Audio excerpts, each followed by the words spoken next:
మహిళా ప్రేక్షకుల హృదయాలను కొల్లగొట్టిన శోభన్ బాబు గారంటే ఆయనకి అభిమానం. ఇద్దరు లెజెండ్స్తో మీరు ప్రయాణం చేశారు. మాకు వాళ్ళిద్దరు కూడా చాలా అభిమానం. ఒకళ్ళు మహానటులు, మహానాయకుడు ఎన్టీ రామారావు గారు, ఇంకొకరు శోభన్ బాబు గారు.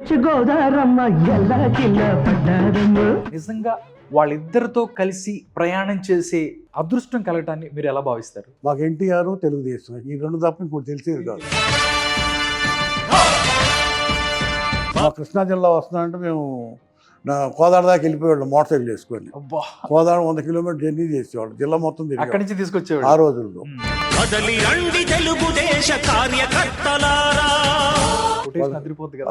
ఆ రోజున ఇక్కడ జరుగుతున్నటువంటి అన్యాయాలు, అక్రమాలు, కాంగ్రెస్ పార్టీ విధానాలు, సంవత్సరానికి ఒక ముఖ్యమంత్రిని మారటం. శోభన్ బాబు గారు మీ బంధువులు అని చెప్తున్నారు. నిజంగా ఎలా సార్, ఎలా రిలేషను? శోభన్ బాబు గారు మా పెద్దమ్మ గారు అబ్బాయి. పెద్దమ్మ గారు అన్నయ్య గారు అవుతారు. మా అన్నయ్య. అంటే ఆయనకి నాకు 15 ఏళ్ళు గ్యాప్ ఉంది.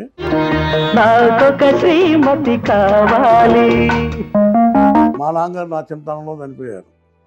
చనిపోవటంలో నేను అమ్మమ్మ గారి ఇంటి దగ్గరే పెరిగా. వాళ్ళకి 70 ఎకరాల పొలం ఉంది. వాళ్ళ ఆనందం. సోమబాబు గారికి వ్యవసాయం బాగానే ఉండేది. వాళ్ళ తలంగారు జనమే పోగిడే ముఖమే వద్దంటావే దైవం లాంటి ఎన్టీ రామారావు గారిని వదిలి కూడా మీరు వెళ్ళాల్సిన పరిస్థితి ఆ టైంలో ఉంచింది. లక్ష్మీపార్వతితో వెళ్ళినా కూడా ఎన్టీ రామారావు గారు ప్రచారానికి వెళ్ళినా కూడా ఆదరించారు, ఓట్లు వేశారు, మంచి మెజార్టీతో గెలిపించారు. ఎన్టీఆర్ మీద చెప్పులు వేశారు, ఆయన్ని అవమానించారు అని చెప్పి కూడా లక్ష్మీపార్వతి ఇప్పుడు కూడా చెప్తా ఉంటుంది బయటకు వచ్చి. ఎవరు అవమానించారు సార్? లక్ష్మీపార్వతి వైస్రాయ్ హోటల్కి రాకపోతే మొత్తం దిగిలిపోయాళ్ళు. అసలు ఎన్టీ రామారావు గారు అనేవాడు ఆయన కనుక ఎవడు రాని కాదని వచ్చి ఆయన కనుక వస్తే పైకి వచ్చినా కానీ అసలు పైకి కాదండి, ఆయన వస్తుంటే గేట్లు తెలుసుకునే గేట్లు బాబా ఆ లోనికి వస్తే ఎక్కడ రూముల్లో ఉన్నాడు తలుపులు బద్దలు కొట్టుకుని వచ్చేవాళ్ళు ఆయన కాళ్ళ దగ్గరికి. ఎన్టీఆర్ క్యాంప్లో ఇలా చూసుకుంటే ఇక్కడ దేవుని నెహ్రూ ఉన్నారు, ఎందుకంటే మీ జిల్లాకి సంబంధించిన నాయకులు. మీరు రండి, డిటిఆర్సీ ముఖ్యమా మీకు ఎన్టీఆర్ ముఖ్యమా? నా తెలియకడుతో ఒకటే అడుగుతున్నాను నేను. ఎవరి గేమ్లో వాళ్ళు ఉన్నారు, ఎవరి గేమ్లో వాళ్ళు ఉన్నారు. ఆ గేమే ఎన్టీఆర్ దెబ్బ కొట్టింది.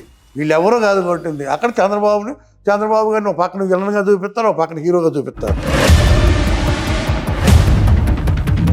లాస్ట్ చివరికి ఎన్టీఆర్ మరణాన్ని కూడా రాజకీయం చేసుకునే పరిస్థితికి వచ్చింది. ఎందుకంటే లక్ష్మీపార్వతి అజాగ్రత్త వల్లే కరెక్ట్ టైంకి పిలవలేదని వాళ్ళు. ఇప్పుడు దానికి ఏం చేశారు, అందరూ కలిపి ఎన్టీఆర్ని బలి చేశారు. అందరికీ నమస్కారం. తెలుగు జాతి పౌరుషాన్ని ప్రపంచానికి చాటిన అన్న ఎన్టీ రామారావు గారంటే ఆయనకి ప్రాణం. అదేవిధంగా తెలుగు చిత్ర పరిశ్రమలో తనదైన ముద్ర వేసి మహిళా ప్రేక్షకుల హృదయాలను కొల్లగొట్టిన శోభన్ బాబు గారంటే ఆయనకి అభిమానం. అన్న ఎన్టీ రామారావు గారి యొక్క ఆయన మీద ఉన్న అభిమానంతో, నమ్మకంతో రాజకీయాల్లోకి వచ్చి తన యొక్క నియోజకవర్గాన్ని ఎన్నో అభివృద్ధి కార్యక్రమాలు చేశారు. ఆయనే మైలవరం మాజీ శాసనసభ్యులు జ్యేష్ఠ రమేష్ బాబు గారు. సార్ నాతో ఉన్నారు, సార్తో మాట్లాడి మరిన్ని విషయాలు తెలుసుకుందాం. నమస్కారం రమేష్ బాబు గారు. నిజంగా మిమ్మల్ని కలవటం చాలా ఆనందంగా ఉందండి. ఎందుకంటే సార్ ఇద్దరు లెజెండ్స్తో మీరు ప్రయాణం చేశారు. మాకు వాళ్ళిద్దరు కూడా చాలా అభిమానం. ఒకళ్ళు మహానటులు, మహానాయకుడు ఎన్టీ రామారావు గారు, ఇంకొకళ్ళు శోభన్ బాబు గారు. నిజంగా వాళ్ళిద్దరితో కలిసి ప్రయాణం చేసే అదృష్టం కలగటాన్ని మీరు ఎలా భావిస్తారు? అదృష్టంగానే భావిస్తాం. అంత అదృష్టం నాకు అవకాశం వచ్చినందుకు నిజంగా నేను అదృష్టవంతుండే. ఎందుకంటే పెద్ద ఆయన ఎన్టీ రామారావు గారు పార్టీ అంతకుముందు నేను మద్రాసులో ఒక 1 year ఉన్నాను. ఎన్టీ రామారావు గారు తాతమ్మ కళ ఇవన్నీ తీసే టైంలో 1942 మార్చి 29వ తారీఖున ఎన్టీ రామారావు గారు పార్టీ. ఆ రోజు నేను హైదరాబాద్లో ఉన్నా. ఒక వ్యాపార నిమిత్తం ఏదో వ్యాపారం కోసం వచ్చా. ఆ ఇంట్రెస్ట్తో ఇక ఆయనతో జాయిన్ అయిపోయా. ఎన్టీ రామారావు గారు సమాజమే దేవాలయం, ప్రజలు దేవుళ్ళు. అసలు కొటేషన్ అదిరిపోద్ది కదా. ఆ రోజున ఇక్కడ జరుగుతున్నటువంటి అన్యాయాలు, అక్రమాలు, కాంగ్రెస్ పార్టీ విధానాలు, సంవత్సరానికి ఒక ముఖ్యమంత్రిని మారటం, వీధికి ఒక రౌడీ గ్రామాల్లో కూడా తయారైపోయింది. ఇవన్నీ ఎన్టీ రామారావు గారు కళ్ళకద్దినట్టు చూపించేవారు ప్రజలకి, చెప్పారు. అప్పుడు మేము కుర్రాళ్ళం ఇన్స్పైర్ అయ్యాం. మేము ఈ చెప్పేది మనం సమాజంలో మనం కూడా ఒక పౌరుడిగా మనం ఆయనతో వెళ్ళాలి అనేటువంటి ఆలోచన రావటం, ఆయనతో మేము ఫాలో అవటం. మాకు ఎన్టీఆర్, తెలుగుదేశం ఈ రెండు తప్ప ఇంకోటి తెలిసేది కాదు. ఆ రకంగా మేము ఆయనతో ప్రయాణం చేస్తాం. ఎన్టీ రామారావు గారితో ప్రతిదీ మా కృష్ణా జిల్లా వస్తున్నామంటే మేము కోదాడ దాకా వెళ్ళిపోయేవాళ్ళం మోటార్ సైకిల్ వేసుకొని. కోదాడ 100 కిలోమీటర్ జర్నీ చేసేవాళ్ళు, జిల్లా మొత్తం అక్కడి నుంచి తీసుకొచ్చేవాళ్ళు ఆ రోజుల్లో. అంతేకాకుండా ఆయన ఫస్ట్ పార్టీ మా ఊరు కూడా, మా కుంటముక్కలు కూడా మేము అంటే ఊళ్ళోకి రాలేదు కానీ మా ఊరు దగ్గరే ఒక నైట్ హాల్ట్ ఉన్నారు. అక్కడ అరేంజ్మెంట్స్ అన్నీ కూడా ఆ రోజుల్లో మేమే చేసాం. అక్కడ భోజనాలు కానీ సౌకర్యం కానీ, పొద్దున్నే టిఫిన్ కానీ అన్ని ఏర్పాట్లు మేమే చేసాం. ఆ రకంగా ఆయనతో అట్లా మేము ప్రయాణం చేసాం. తర్వాత తర్వాత అధికారంలోకి రావటం, పార్టీ అధికారంలోకి వచ్చిన తర్వాత మామూలుగా ఉంటుంది కదా రాజకీయ అధికారం, పార్టీలు, ఇవన్నీ సహజం కదా. ఆ తర్వాత నేను మాకు తోమాటి ప్రేమనాథ్ గారు అని జిల్లా యూత్ ప్రెసిడెంట్ గారు ఉండేవారు, డాక్టర్ గారు సార్. ఆయనతో మాకు సన్నిహితం ఏర్పడింది. ఆయన ద్వారా దగ్గుపాటి వెంకటేశ్వరరావు దగ్గరికి వెళ్ళటం, దగ్గుపాటి వెంకటేశ్వరరావుతో సన్నిహితం ఏర్పడటం. మాకు నిజంగా చెప్పాలి గురువు గారు వాళ్ళే, దగ్గుపాటి వెంకటేశ్వరరావు. నాకు అసలు 89లో నాకు సీట్ వచ్చింది.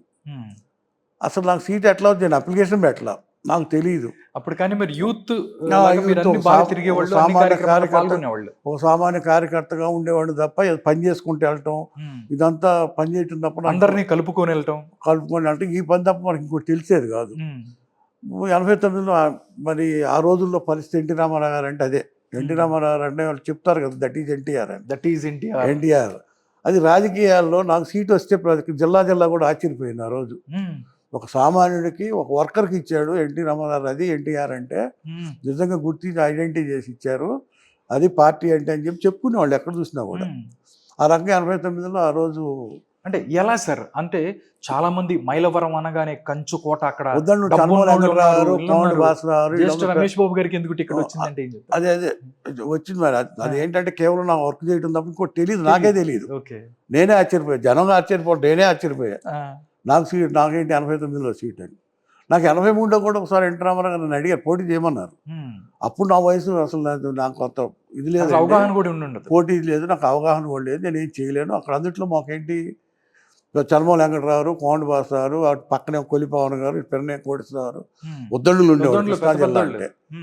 అట్లాంటి వాళ్ళు మనం వెళ్ళి ఏం పోరాడతాం. నేను కూడా వాళ్ళతో మా అందరికీ బంధుత్వాలు ఉన్నాయి, వాళ్ళతో వాళ్ళు వెనకబడి తిరిగేవాడిని. అట్లాంటిది వాళ్ళు ఎదురుకెళ్ళి మనం నిలబడి చేసేంత కెపాసిటీ మనకు ఆ రోజు లేదు. అయితే ఎన్టీ రామారావు గారు అభిమాని పార్టీ కాంగ్రెస్ పార్టీ అంటే మనసులో మాత్రం వ్యతిరేకత ఉండేది. ఇటు చూస్తే అందరూ బంధువులే. కానీ నేను ఇట్లా తెలుగుదేశం ఫాలో అవ్వటం, తర్వాత నాకు గుర్తింపు రావటం, నాకు ఎన్టీఆర్ ఐడెంటిటీ చేసి ఎన్టీ రామారావు గారు నాకు 89లో సీట్ ఇవ్వటం, అది అప్పుడు నేను 1133 ఓట్లతో ఓడిపోయా. ఎంత సార్ మీ వయసు ఫస్ట్? ఇప్పుడు వచ్చేటప్పటికి 27 ఉంటాయి అంతే. 27 కాదు, 30 ఉంటాయి. అయినా కానీ 1100 ఓట్లు అంటే మీరు అసలు 27-28 ఉంటాయి. సరే ఓడిపోయాను. ఓడిపోయిన తర్వాత నేను ఆ గ్రామాల్లో ఓడిపోయిన తెల్లారి నుంచి గ్రామాల్లోకి, అప్పుడు మనకి ఎంత ఇది లేదు కదా, కసి ఉండేది. ఓడిపోయాను, మళ్ళీ సాధించాలని. సరే వీళ్ళందరూ నా కోసం ఓటేశారని చెప్పి నేను ఊళ్ళల్లోకి వెళ్ళి తిరగటం మొదలుపెట్టాను. ఆ తిరుగుతూ ఉంటే ఊళ్ళలోకి వెళ్ళినప్పుడు అక్కడ ఉన్నటువంటి లేడీస్ కానీ పెద్దలు వాళ్ళు నన్ను వాటేసుకొని కళ్ళమని నీళ్ళు పెట్టేవాళ్ళు. ఓడిపోయారు, నాకైతే అర్థమయ్యేది కాదు. సహజం కదండి, ఓడిపోవటం అనేది ఎవరో ఒకళ్ళే గెలుస్తారు కదా, మీరు ఎందుకు ఫీల్ అవుతున్నారు అనేవాడిని. అంటే నేను కుర్రాడిని, అవతలేమో వద్దండు పెద్ద పెద్దోళ్ళు, మమ్మల్ని ఏ రకంగా నువ్వు రక్షిస్తావు, వీళ్ళందరూ పెద్ద పెద్దోళ్ళు అని వాళ్ళ బాధ వ్యక్తపరిచారు. దాంతో నాకు ఇక ఊళ్ళల్లో తిరుగుతూ ఇక వాళ్ళతో మమేకం అయిపోయా. ఏదైనా సరే మనం వీళ్ళని వదిలిపెట్టకూడదు, మన వీళ్ళతో ఉండాలి, ఇది మన లైఫ్ అనేది నిర్ణయించుకున్నాక. నిర్ణయించుకొని ఇక 5 సంవత్సరాలు ఓడిపోయినా కూడా నేను తిరగటం, అంతా ఫైట్ చేయటం. కాంగ్రెస్ అధికారంలో ఉంటే, కాంగ్రెస్ అంటే ఆ రోజుల్లో తెలిసిన పరిస్థితి, ప్రతి మనకు తెలుగుదేశం పార్టీ లేకుండా, నామరూపాలు లేకుండా చేయాలనే ఆలోచన వాళ్ళకు ఉండేది. అందరూ తొందరగా బయటకు వచ్చేవాళ్ళు కూడా కాదు. నాకు అప్పుడు నాకు Daggubati Venkatarao district youth president ఇచ్చారు. ఆ యూత్ ఒక పక్కన డిస్టిక్ తిరుగుతా, ఒక పక్కన నియోజకవర్గం చూసుకుంటా, మొత్తం 3 ఏళ్ళు కృష్ణా నేనే జిల్లా యూత్ ప్రెసిడెంట్. బాగా వర్క్ చేసాం అప్పుడు. ఉమ్, వర్క్ చేయడం ఒక గుర్తింపు వచ్చింది నాకు. నాకు ఆ గుర్తింపు రావడానికి ఒక పక్కన ఎన్టీ రామారావు గారు అయితే మళ్ళీ దగ్గుపాటి వెంకటేశ్వర మా గురువు గారు ఉమ్, నాకు యూత్ ప్రెసిడెంట్ ఇవ్వటం చేయటం. నేను వాళ్ళ ఒక పక్కన వాళ్ళకి బ్యాడ్ రాకూడదని ఒక పక్కన మైండ్లో పెట్టుకొని జాగ్రత్తగా మీరు పని జాగ్రత్తగా నా చేసుకునేవారు. పని నేను చేసుకుంటూ జాగ్రత్తగా వచ్చేసి నా పని నేను చేసుకునేవాడిని. తర్వాత నాకు చర్మల వెంకటరావు గారు నా మీద పోటీ పెట్టారు ఉమ్, కాంగ్రెస్ పార్టీ తరఫున. ఉమ్, మనం ఎంత కష్టపడ్డా కూడా ఆ రోజు పెద్ద ఫైట్ అది. ఉమ్, అప్పుడు 8,000 ఓట్లతో 8,000 ఓట్లతో గెలిచాను నేను ఉమ్, 94లో. 94. గెలిచిన దగ్గర నుంచి ఇక నియోజకవర్గం అభివృద్ధి నాకు ఇక ఒకటే అనుకున్నాం, నియోజకవర్గం అభివృద్ధి నా అభివృద్ధి, అవును. డెవలప్మెంట్ నా ప్రజల అభివృద్ధి నా అభివృద్ధి అనుకొని ఉమ్, నేను ఎంతసేపటికి దాంట్లోనే ఆలోచన తప్ప నాకు సెకండ్ థాట్ లేదు. ఓకే. నేనేంటి, నా పదవి ఏంటి, అసలు ఆ ప్రోటోకాల్ కానీ పట్టించుకుంటాం కానీ ఇదేం ఏం లేదు. ఉండేది ఒక కాదు. ఎమ్మెల్యే ప్రోటోకాల్ కూడా ఏం అసలు లేకుండా నాకు జనాల్లో ఎంతసేపటికి తిరిగేళ్ళు. ఏంటంటే జనం నాకు ఏం కావాలి, నియోజకవర్గంలో డెవలప్ చేయాలి. ఉమ్, ఎక్కడికి వెళ్ళి ఏమయ్యేదంటే ప్రతి గ్రామంలో గుడ్ లైట్లు ఉండేవి, ఉమ్, క్వాలిటీ కరెంట్ కూడా ఉండేది కాదు, ఓకే. డిమ్ కరెంట్ ఉండేది. అక్కడ అన్ని ట్రాన్స్ఫార్మర్స్ అప్పుడప్పుడు 60 కేవీ ఉండేవి, మొత్తం మార్చేసి 100 కేవీ ట్రాన్స్ఫార్మర్స్ పెట్టడం, ప్రతి ఊళ్ళో మంచి క్వాలిటీ కరెంట్ ఇవ్వటం, ఓకే. ఇట్లాంటివన్నీ చేసుకురావచ్చాం. ప్రతి ఊళ్ళో రోడ్లు, లింక్ రోడ్లు వేయటం, ఉమ్, ప్రతి ఊళ్ళో ఓవర్ ట్యాంక్. ప్రతి ఒక్కళ్ళకి కూడా ఏంటంటే ఆ రోజుల్లో నేను రోడ్లో తిరిగేటప్పుడు పాపం నీళ్ళ కోసం గంటల తరబడి ఇబ్బంది పడి దూరం నుంచి తెచ్చుకోవటం ఉండేది. మోసుకునేది. వీళ్ళందరికీ ఏదో ఒకటి ఆల్టర్నేట్ చేయాలని మొత్తం ప్రతి ఊళ్ళో ఓవర్ ట్యాంక్ కట్టాం, బా. ప్రతి ఊరు కట్టాం. ప్రతి యామిలెట్లో కూడా అసలు నేను ఉండగానే ఇది చేసాం. సాగునీరు కానీ తాగునీరు కానీ మనం ఉండగా ఏదైనా కంప్లీట్ చేయాలని ఒక ఆలోచన అనమాట. ఓకే. అట్లాగే నాగార్జున సాగర్ కాలువలు ఉన్నాయి మా దగ్గర. ఉమ్, లెఫ్ట్ కెనాల్లో మాకు మొత్తం అక్కడ చివరి జూన్ అనమాట, థర్డ్ జూన్లో మాకు లాస్ట్ టైలాండ్ అది మైలవరం. అవన్నీ కూడా మనం సగం వదిలిపెట్టి సగం చేసి వదిలిపెట్టి ఉంటుంది. దక్కంపూడి మేజరు ఉమ్, ఇట్లాంటివన్నీ, చెవిటూరు మేజర్కి నీళ్ళు రాపోవటం, ఇవన్నిటికీ నీళ్ళు రప్పించడం కానీ ఖర్చు పెట్టించి నీళ్లు తెప్పించడం, అట్లాగే ఇవన్నీ చేసుకుంటూ మళ్ళీ మనం మైలవరం టౌన్ అంటే గుర్తింపు రావాలి, ఏ రకంగా చేస్తే బాగుంటుంది అని చెప్పి ఉమ్, ఒక డిగ్రీ కాలేజీ పెట్టాలని ఒక ఆలోచన వచ్చింది. ఒక రోజు మన అప్లాండ్ ఏరియా, ఓకే. ఎడ్యుకేషన్ తక్కువ ఉంది, మనం ఇక్కడ చదువుకుని అంత పేదవాళ్ళకి అందుబాటులో లేదు ఎడ్యుకేషను, కాలేజీ పెడితే బాగుంటుందని చెప్పి ఒక ఆలోచన వచ్చి అక్కడ మాకు ఎన్ఆర్ఐ అని బాలరెడ్డి గారు ఉన్నాడు. అవును.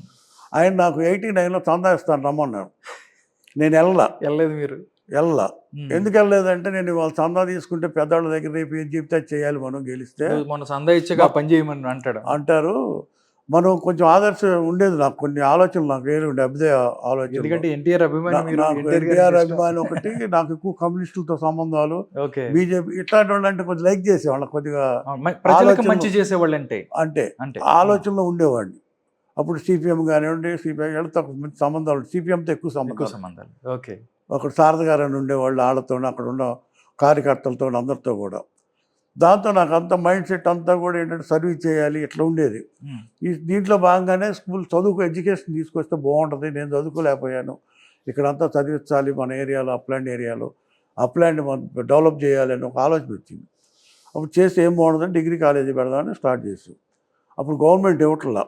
ఉమ్, వెళ్ళి నేను బాలరెడ్డి గారిని అన్నాను, మీరు నాకు అప్పుడు చందా ఇస్తా అన్నారు, ఉమ్, చందా ఇస్తే నాకు ఒక్కడికే కదా, ఉమ్, ఇప్పుడు మీరు మీ దగ్గర డబ్బు ఉంది, ఉమ్, 10 మందికి ఉపయోగపడుతుంది మన అప్లాండ్ ఏరియా, ఉమ్, నో లాస్ నో ప్రాఫిట్ కింద పెట్టండి, మా కాలేజీ పెట్టండి, నేను ప్రభుత్వంతో మాట్లాడతాను అని చెప్పారు మీరు. ఆయన ఏమన్నారంటే పెట్టిన అట్లా కాదు, నేను ఎక్కడ ఒక 10 లక్షలు 20 లక్షలు డొనేషన్తో పేరు పెట్టండి అన్నాడు. ఉమ్, అట్లా కాదు రండి అని చెప్పి నేను చంద్రబాబు గారి దగ్గర తీసుకొచ్చాను, ఉమ్, బాలరెడ్డి గారిని తీసుకొచ్చి, బాలరెడ్డి గారు నేను చంద్రబాబు గారితో చెప్పి ఈయన దగ్గర డబ్బు ఉంది, మాది అప్లాండ్ ఏరియా, మా కాలేజీ పెట్టాలి, ఇది పరిస్థితి అంటే మనం టెక్నికల్గా వెళ్దాం అనుకుంటున్నాం ప్రభుత్వం, మనం డిగ్రీ కాలేజీ కాదు టెక్నికల్గా వెళ్దాం, ఇంజనీరింగ్ కాలేజీ పెడదాము ఉమ్, అని చెప్పి ఆయన అన్నారు. అంటే అదే ఇవ్వండి మాకు పెట్టడానికి, మేము అదే పెడతాం అని చెప్పి అక్కడ స్టార్ట్ చేసాం.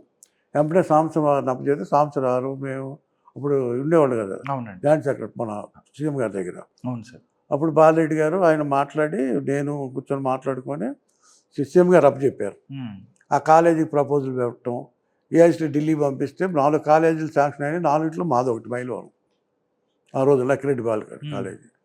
ఆ రకంగా ఆ రోజు కాలేజీ మాకు మైలవరం రావటం, అది కూడా మధ్యలో క్లాష్ వచ్చింది. ఉమ్, అంటే అది నూజివేడులో పెట్టాలని ఒకటి, పెద్దాపురంలో ఆఖరికి మాకు పెద్దాపురం పేరు మీద రావటం, ఉమ్, అది కూడా తీసి చివరిలో మైలవరం పేరు మీద ఇచ్చేశారు అనుకోండి. ఆ రకంగా మైలవరం ఆ కాలేజీ పెట్టడం వలన మైలవరంలో మేము అనుకున్న జనం, ఏదైనా డెవలప్మెంట్ అంటే ఎప్పుడు వస్తుంది, దాదాపు 5 ఏళ్ళలో 5,000 మంది 4,000 మంది స్టూడెంట్స్ వచ్చేస్తారు. ఎప్పుడైతే వచ్చారో మైలవరం డెవలప్ ఆటోమేటిక్ ఇండైరెక్ట్గా ఇంకొక 5,000 మంది పెరుగుతారు. మళ్ళీ వీళ్ళకి అనుబంధంగా మరి బడ్డీ కొట్ల దగ్గర నుంచి ఇళ్ళ అద్దెల దగ్గర నుంచి వ్యాపారాలు అన్నీ పెరుగుతాయి. నాకు ఆ ఆలోచనలు ఉండేవాడి ఎప్పుడు ఒక జనాన్ని తప్పి ఈ రకంగా చేయాలి అనేటువంటి ఆలోచన. దాని తర్వాత మళ్ళీ డిగ్రీ కాలేజీ పెట్టాలని కూడా ఆలోచన ఉండేది. ఇదేమో కొంతమంది పనికి వస్తుంది. డిగ్రీ కాలేజీ కూడా గవర్నమెంట్ కాలేజీ పెట్టాలని ఒక ఆలోచన ఉండేది. 80 అట్లానే మాకు డ్రింకింగ్ వాటర్ తారక రామ ఎత్తిపోతల పథకం అని ఒకటి తీసుకొచ్చి అడ్మినిస్ట్రేటివ్ అప్రూవల్ అన్నీ తీసుకొచ్చిన తర్వాత నేను నాకు సీట్ ఇవ్వాలి. తర్వాత అదొకటి Krishna return water filter water అనమాట. అది ప్రతి ఊరు మంచి వాటర్ ఇవ్వాలి. ఇప్పుడంతా ఫ్లోరైడ్ ఉన్నాయి కదా వాటర్లో. అందుకని చెప్పి దానికి ఏం చేశానంటే కృష్ణా వాటర్ దానికి అది తీసుకొచ్చాం, అన్నీ శాంక్షన్ చేయించా. ఈ రకంగా అన్ని అంగన్వాడీ ఆ రోజుల్లో మా దగ్గర అంగన్వాడీ లేదు. అంగన్వాడీ కూడా మళ్ళీ చంద్రబాబు గారితో వెళ్ళి అడిగితే అది కూడా శాంక్షన్ ఢిల్లీ నుంచి మనకు అప్పుడు ఇది చేసి తెప్పించారు. మన దాంతోపాటు ఒక 40 దాదాపు అంగన్వాడీలు చెప్పి ప్రతి ఊళ్ళో కూడా బిల్డింగులు కట్టాం. ఈ రకంగా ఎలిమెంటరీ స్కూల్స్ అన్నీ కూడా అప్గ్రేడ్ చేసుకొచ్చాం 7th క్లాస్ దాకా. కొన్ని హై స్కూల్స్ కట్టాం, వెటనరీ హాస్పిటల్స్ కట్టాం, కొన్ని 2 హాస్పిటల్స్. ఆ రకంగా ప్రతి రంగంలో కూడా మా కాన్స్టిట్యున్సీ అంటే 17 నియోజకవర్గాల్లో నా మైలవరం ప్రత్యేకత కనపడేది. కాదు ఎప్పుడు మాకు పబ్లిసిటీ ఉండేది కాదు, వేరే వాళ్ళు పబ్లిసిటీ చేసుకునేవాళ్ళు, కానీ మీరు పని మాత్రమే చేసేవాళ్ళు. పని చేసేవాళ్ళం తప్ప నాకు ఎట్లా ఉండేదంటే మనం పని చేస్తే ప్రజలకి చేసేది, వాళ్ళ ప్రజల్లో మా హృదయాల్లో ఉండాలి, కానీ పేపర్ మీద ఈ పబ్లిసిటీలు ఏంటి అనేది నేను అనుకునేవాడిని. సూపర్ సార్, నిజంగా ఎంతసేపటికి అదే మైండ్ అనమాట. నేనేదో జీవో తీసుకొని ఇది అయిపోయిందని ఎవరికని చెప్తే వాళ్ళు తీసుకెళ్ళి ఇదిగో నేను తెచ్చానని పేపర్లో వేయించుకునేవాళ్ళు. మీరు నేనేం పట్టించుకునేవాడు కాదు. జనరల్ నాకు ఎంతసేపటికి ఏంటంటే ప్రజలకు మంచి జరగాలి, మనకు మంచి జరగాలి అంతే. నాకు సపరేట్ ఏముంది, ఇప్పుడు ఇవాళ ఉందండి, ఇవాళ ఆ రోజు ఎమ్మెల్యేగా ఉంటాను చేస్తామే, ఇవాళ చేస్తామే. ఆ రోజు ఎట్లా ఉంటానో ఈ రోజు అంతే ఉంటాను నేను. ఆ రోజు పదవి ఉంది కాబట్టి గౌరవించారు, వాళ్ళు పదవి లేదని గౌరవించలేదు, మనం మనం పడతాం. నేను అందుకే నా ప్రోటోకాల్ కూడా ఉపయోగించుకునేవాడు కాదు. నేను ఉన్నప్పుడు కూడా అధికారులతో కూడా కన్వెన్స్ చేయటం కానీ రివ్యూ మీటింగ్లు పెట్టుకుని నేనేం చేయాలి, మీరేం చేస్తే బాగుంటుంది అని చెప్పి నన్ను ఏం చేయమంటారు అని వాళ్ళని అడిగేవాడిని. మీ డిపార్ట్మెంట్ మీకు ఉంటుంది. ఇప్పుడు నేను ఎమ్మెల్యే అయినంత మాత్రం మీది నాకు ఎట్లా తెలిస్తే మీరు పర్మనెంట్గా దాంట్లో ఉంటారు. మిమ్మల్ని అడిగి నేను నేర్చుకునేవాడిని. అట్లా ప్రతి అధికారితో నేను మాట్లాడటం చేసుకోవటం, ఎట్లా ప్రభుత్వంలో ఏం చేయాలని తెలుసుకొని వెళ్ళి మనకు అమౌంట్ ఎట్లా తెచ్చుకోవాలి, ఫైనాన్స్ అనేది ఇవన్నీ కూడా తెచ్చుకునేవాళ్ళం. ఈ రోడ్స్ కానీ బ్లాక్ టాప్ వేసేవాళ్ళం. కాన్స్టిట్యున్సీలో మాత్రం మ్యాక్సిమం మా నియోజకవర్గానికి మాకు పక్కన ఖమ్మం జిల్లా ఉంటుంది, బోర్డర్స్ కూడా కలిపేసా. అట్లా మేము ప్లాన్ చేసుకునేవాళ్ళం పక్క వాళ్ళతో కూడా మాట్లాడి. ఎంతసేపటికి ఆ ఇంట్రెస్ట్ అట్లా ఉండేది మాకు. అట్లా ఎన్టీ రామారావు గారు ఉన్నప్పుడు దగ్గర నుంచి కూడా సన్నిహితంగా ఎన్టీ రామారావు గారు కానీ చంద్రబాబు గారు కానీ మేము ఏదడిగినా కూడా పనిచేసేవాడు. మాకు ఇవి ఉండేది కాదు. నిజంగా చెప్పాలి అంటే ఈరోజు చూస్తుంటే చాలా ఆశ్చర్యం వేస్తుంది. మేము వచ్చినప్పుడు 3,000 కోట్ల బడ్జెట్ ఈ రాష్ట్రంలో ఆ రోజు అనుకునేవాళ్ళు. తర్వాత చంద్రబాబు గారు వచ్చినప్పుడు దాన్ని 30,000 కోట్లు చేశారన్నారు. ఇప్పుడు 3 లక్షల కోట్లు అంటున్నారు. ఇప్పుడు ఆ రోజున మేము ఏదైనా హార్ట్ పేషెంట్ ఉంటే 30,000 నుంచి 50,000, 1,50,000 కూడా ఇచ్చేవారు. చంద్రబాబు గారి దగ్గరికి వెళ్ళి సీఎం రిలీఫ్ ఫండ్ అడిగితే ఇచ్చేవాడు. ఈ కాకుండా పిఎం రిలీఫ్ ఫండ్ కూడా తెప్పించేవాళ్ళం. ఒక లెటర్ పెడితే పిఎం నుంచి కూడా 10,000 వచ్చాయి. పేరు చాలు అని చెప్పి మాకు ఎంతసేపటికి ఏంటంటే మనం ఇచ్చే 30,000 చాలు అని సీఎం గారి మీద ఫైట్ చేసి వాళ్ళకి ఎంత అయితే అంత ఇప్పించేవాడు నేను. ఆయన కూడా ఇచ్చేవారు. నేను వెళ్ళడం తను ఎందుకు పెట్టుకోమాకుండా తను అడిగింది ఇచ్చేయండి అనేవాడు సంవత్సరం గారితో. నాకు ఆ రకంగా బడ్జెట్లో మాత్రం ఎక్కడ ఆపల. అట్లా ఇవాళ నేను చూస్తుంటే ఒక ఎమ్మెల్యే ఇది ఒక పెద్ద ఉద్యోగం లాగా పేపర్లో వేయించుకొని ఇన్ని వేలు తెచ్చాము, ఎన్ని లక్షలు తెచ్చాము, పేషెంట్ని పెట్టుకొని ఆ ఫోటో దిగి పేపర్లో వేయించుకుంటాం. అసలు అది తప్పు కదా అంట నేను. ఇప్పుడు సహాయం చేసే ప్రభుత్వం చేస్తుంది, మనం రిప్రజెంటేషన్. ఎమ్మెల్యే అంటే రిప్రజెంటేటివ్ ఓన్లీ. ఎమ్మెల్యేలు ఏదో ఎక్కువ ఊహించుకుంటున్నారు వీళ్ళు. ఎమ్మెల్యే అంటే ఒక పోస్ట్ మ్యాన్ నిజంగా చెప్పాలి అంటే. ఇవాళ ఏదో ఎక్కువ ఊహించుకొని నియోజకవర్గంలో ఉన్నటువంటి ఈ మొత్తం మైండ్స్ మొత్తం తవ్వుకెళ్ళిపోతున్నారు. ఎమ్మెల్యే అడుగుపెట్టి నియోజకవర్గం ఎవరైనా రావాలంటే వీళ్ళ పర్మిషన్ కావాలి, ఏదైనా చేయాలంటే వీళ్ళ పర్మిషన్ కావాలి, ఏదైనా వర్క్ జరుగుతుంటే ఇంత పర్సంటేజ్ అనేది ఎమ్మెల్యేలకు ఇవ్వాలి. కొంతమంది ఎమ్మెల్యేలు డైరెక్ట్గా తీసుకుంటారు, కొంతమంది ఎమ్మెల్యేలు ఏమో వాళ్ళ బంధువులు పెట్టుకోవడం ఎట్లా వసూలు చేస్తున్నారు. ఈ సిస్టమ్ అనేది అలవాటు అయిపోయేది. అదేమంటే వాళ్ళు చేయలేదా వీళ్ళు చేస్తే తప్పేంటి అనేవాడు కొంతమంది. లేదు ఎన్నికలు వచ్చినప్పుడు ఖర్చు పెడతాను కదా ఏం చేస్తానని ఇంకోవాళ్ళు. ఈ రకంగా ప్రజలను మోసం చేసేటువంటి రాజకీయాలు తయారైన వాళ్ళ. అందుకే మేము దానికి వ్యతిరేకించినా కూడా రాజకీయాల్లో మేము పోటీ చేయాలని కానీ ఆలోచనలు ఎప్పుడూ లేదు. అసలు మేము ఎప్పుడూ దూరంగా వచ్చేసాం. మాకు కాకపోతే చూస్తూ ఊరుకోలేక మేము ఏదో ఒకటి విమర్శిస్తూనే ఉంటాం. ఇది తప్పు అది ఒప్పు అని చెప్పి. మేమేమంటామంటే ఇక్కడ నాయకులను ఇప్పుడు ఈ డీవియేట్ చేసుకుంటాం కోసం ఈ రాజకీయాల్లో ఇప్పుడు వీళ్ళు చేసే తప్పుల్ని కప్పుచ్చుకోవడం కోసం ఏదో ఒక ఇష్యూ తీసుకొచ్చి మారేడుగా చేస్తున్నారు. అది అధికార పార్టీయా ప్రతిపక్ష పార్టీ అనేది పక్కన పెడితే అన్ని పార్టీలు అంతే అయిపోయింది. ఇవాళ ప్రజలను మోసం చేస్తున్నారు తప్ప ఇవాళ ప్రజలు అంటే ఏంటంటే ప్రభుత్వం అంటే ఒక సామాన్యుడు వెళ్తే ఒక ఎంఆర్ఓ ఆఫీసో పోలీస్ స్టేషన్కి వెళ్తే పని జరగాలి. ఇవాళ ఎంఆర్ఓ ఆఫీస్లో కానీ పోలీస్ స్టేషన్కి వెళ్ళే పరిస్థితి లేదు ప్రజలకి. ఏ పార్టీ అసలు ఏమీ లేదు. అసలు వాళ్ళు ఆడుకుంటున్నారు. ఇవాళ ఊరినే చెప్పుకుంటాం తప్ప ఆంధ్రప్రదేశ్లో అధికారుల రాజ్యమే, ప్రభుత్వాలు లేవు. లేవు లేదు. ప్రభుత్వ అధికారులు వెళ్ళుకుంటారు. వాళ్ళే గ్రూపులు పెట్టుకుంటారు, వాళ్ళే క్రియేట్ చేస్తారు, వాళ్ళే రిటైర్ అయిన తర్వాత వచ్చి పార్టీలు అంటున్నారు, రాజకీయాలు అంటున్నారు. ఎక్కడికి వెళ్తుందో కూడా ప్రభుత్వం తెలియట్లేదు. రేపు రాజకీయాలు ఎక్కడికి వెళ్తాయో కూడా తెలియదు. ఆ పరిస్థితులు ఉండవు. సరే వచ్చారు, ఏదో నానెస్ట్ ఆఫీసులు ఉన్నారనుకోండి.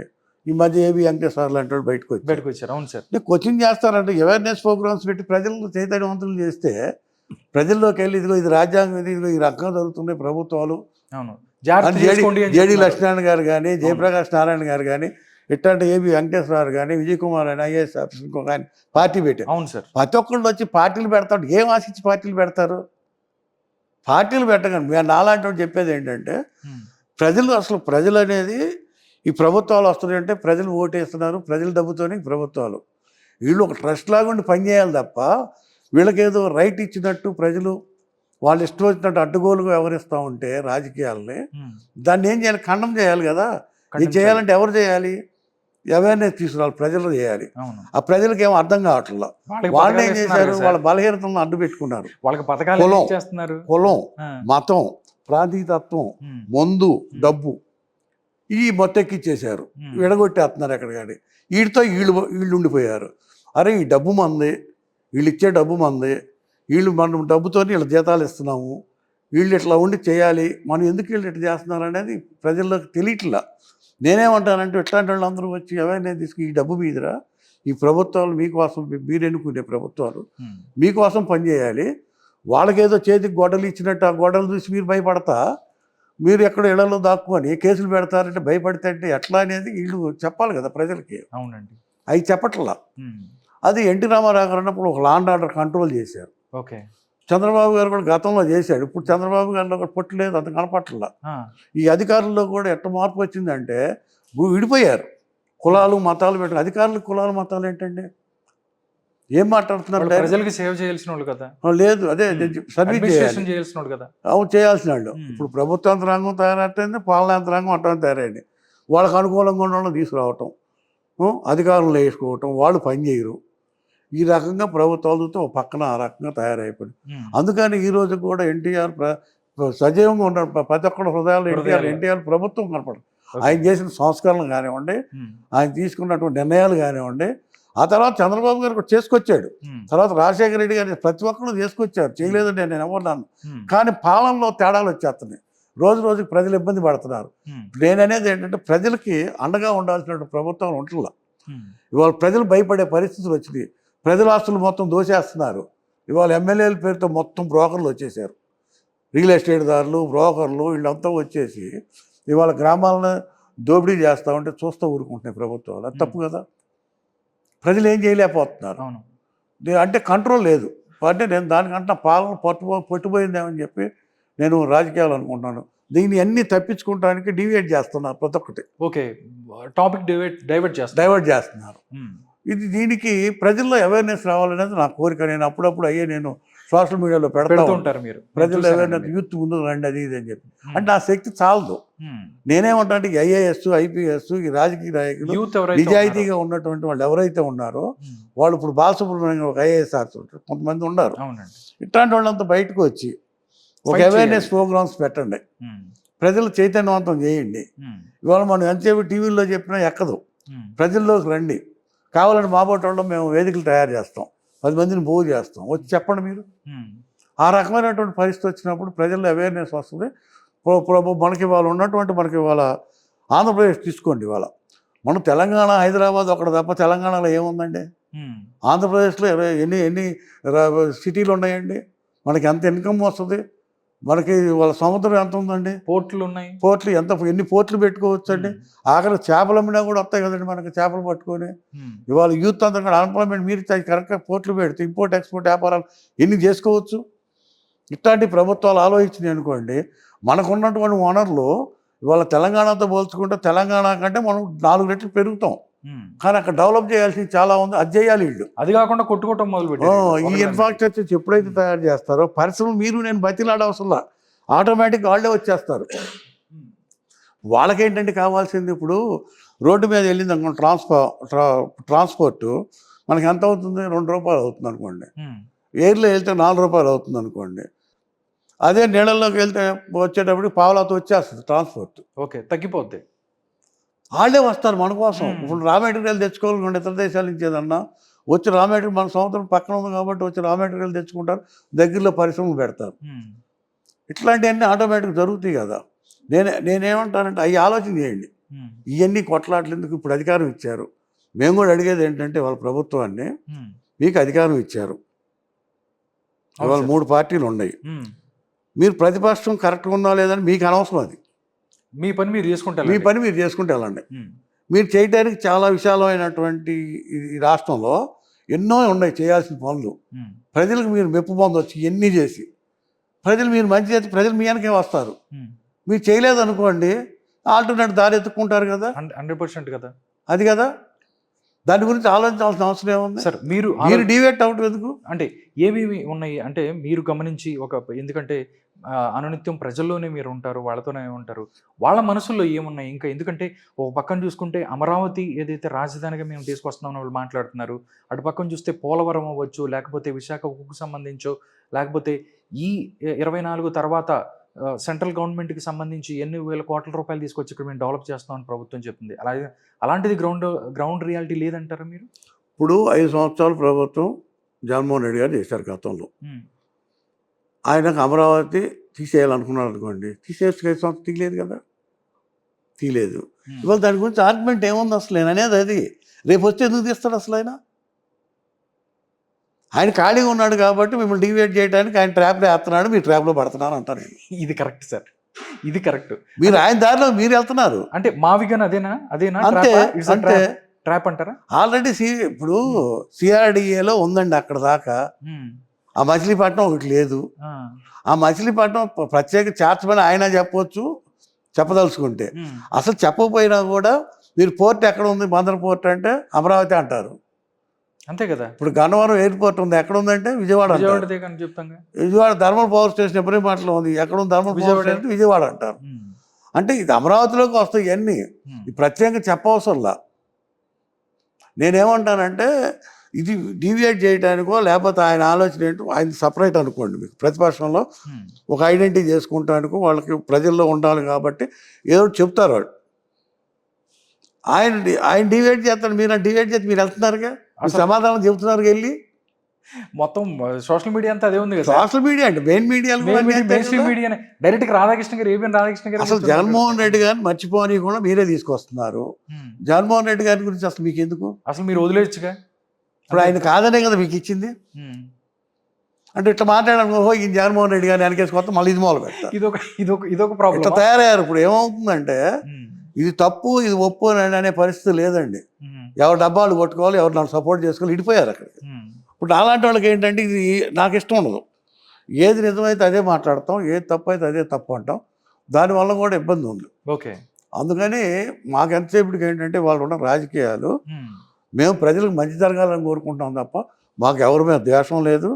మేము అనేది అంటే ప్రజలు మెజారిటీ పీపుల్ ఎప్పుడైతే ప్రభుత్వాలు వచ్చినాయో వాళ్ళు మేము గౌరవిస్తాం. ఏ ప్రభుత్వాన్ని గౌరవించాల్సిందే, ఎవరైనా మనం సపోర్ట్ చేయాల్సిందే. మనం చేయగలిగింది ఏదో 5 సంవత్సరాలు వాళ్ళ చేతుల్లోనే ప్రభుత్వం ఉండదు, చేయమని మంచి చేయమని కోరుకుంటాం. అట్లా రేపు ఇంకోటి వచ్చినా అదే కోరుకుంటాం. మొన్న జగన్మోహన్ రెడ్డి గారిని కోరింది అదే. ప్రజలు చేయలేదనుకోండి ఇట్లా తప్పిస్తారు ఎవరినైనా. అంతే. మేము అందుకే వీళ్ళకి కూడా చెప్పేది ఏంటంటే పాలన అనేది మీరు మరుస్తున్నారు.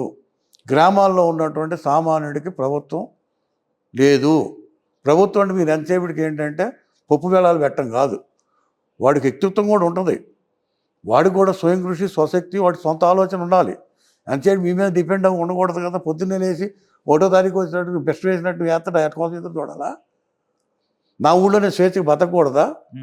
నాకు ఏదంటే నా పొలం గట్లో లేకపోతే నా ఇంటి పక్కన కంపలు బిగుతుంటే నేను పోలీస్ స్టేషన్కి వెళ్తే నాదుడు లేడు, నా పొలం గట్లు అవడం కలుపుకుంటే ఎంఆర్ఓ ఆఫీస్కి వెళ్తే చెప్పేవాడు లేడు. ఇదేమంటే రాజకీయ నాయకులు బ్రోకర్లాగా తారు, డబ్బులు అడుగుతారు. పాలన ఈ కదా నువ్వు కంట్రోల్ చేయాల్సిందే.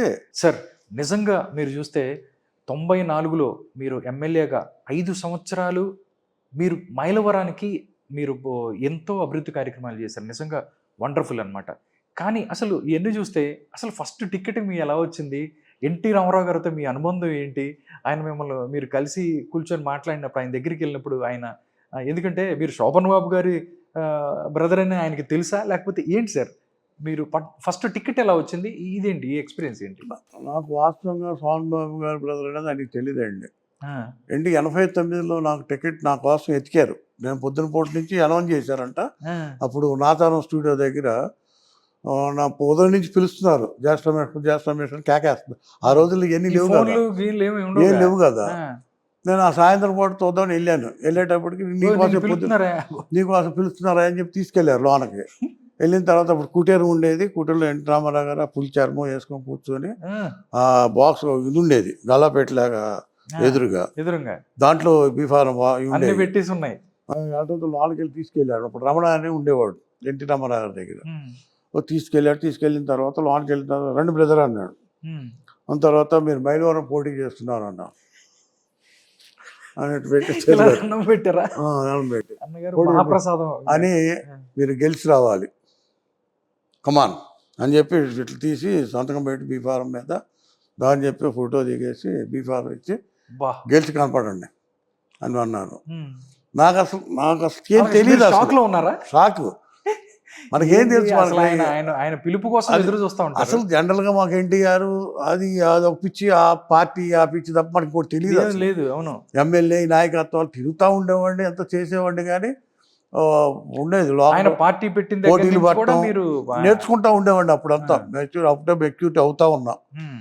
సరే ఇచ్చారు. ఇచ్చిన తర్వాత ఓడిపోయాను చెప్పాను కదా, ఇంత చెప్పాను. నేను ఓడిపోయాను అంత నేరలో ఓడిపోయిన తర్వాత నాకు నా పని నేను చేయడం, దగ్గుపాటి వెంకటేశ్వర దీనికి అంతటి సీట్లు అంటే దగ్గుపాటి అప్పుడు ఎట్లా ఉండేదంటే వెనక ఇప్పుడంటే ఎవరు వస్తున్నారు ఏంటని మేనేజ్ చేసుకుంటారు.